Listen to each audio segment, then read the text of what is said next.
A goblin called Gordon once lived in an oak. He was quite a big hit with the tree fairy folk. His brother called Gavin lived up in an elm, and everyone said he was lord of his realm. Their cousin called George was the sycamore king, but a woodcutter came and he did a bad thing. He came to their forest and chopped down their trees in the middle of winter and left them to freeze. So they ran to a village and found a warm place, away from the cold, but a tabby gave chase. Gordon and Gavin and George on the run, goblins whose troubles had barely begun.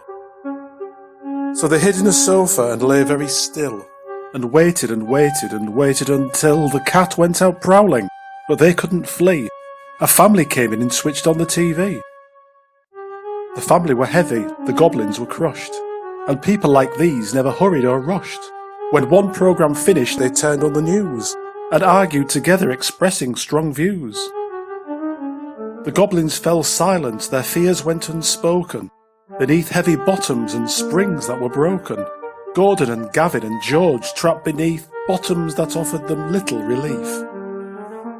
Then, late in the evening, the family slept, and Gavin and Gordon and George slowly crept from where they were hiding and danced down the hall, delighted and gay at the thrill of it all.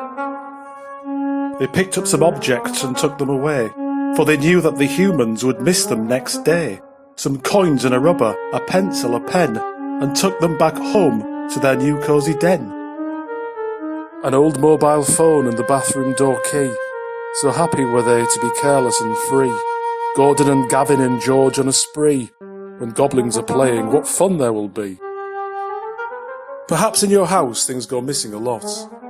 The fan that you wave when the weather is hot. The 7 of spades that's been lost from the deck. And the chain that you only just took from your neck. That white liquid paper you might like to use on homework's an item you frequently lose. A hand down the back of the sofa will find the doll's favourite dress which has long slipped your mind. A lolly gone hairy before you could suck it. I'll bet you €1 some hobgoblin took it. Gordon and Gavin and George on a charge. 3 grinning goblins forever at large.